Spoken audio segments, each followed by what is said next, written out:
the biggest thing was the uncertainty. Yeah, I just didn't know what to expect.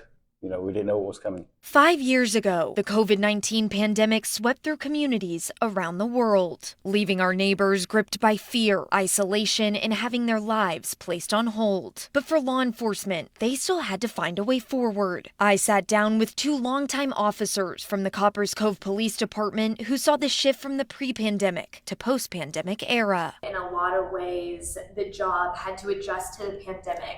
But at the end of the day, the goal was still the same, to make sure the public is safe and law enforcement is out there doing their jobs. Yeah, the mission never changed. I mean, we wanted to keep the community safe, but it did. I think the pandemic really highlighted the need for our flexibility.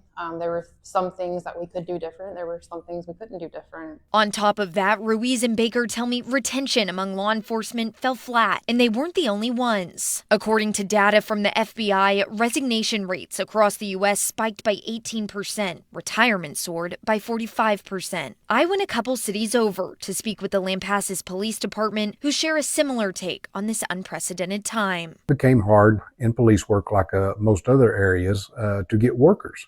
And so those that choose not to go into police work, we've had people just naturally retire out. We've had a shortage of the workforce, so we are still playing catch up. But in the height of the pandemic, Cummings says they had a different staffing challenge. We had to try to do the best we can to protect our health, so we have people that are able to work, that aren't sick, that can answer calls. Because at the meat of it for police work, we've got to be able, of all things we do, get up and go and answer an emergency call. Today, both Copperas Cove and Lampasas PD say while some things have changed, many have returned to normal, one of those being recruitment numbers. And as they look back to 5 years ago, like many of us, that time period showed us what really matters. I think we've overcome a lot of things, and I think one of the biggest things was community engagement. It was kind of hard to get out of that rut, I think for me, just, personally and as a police officer, I mean, just that engagement with other people, we just kind of, I guess we saw like how important that was, and something that we take for granted.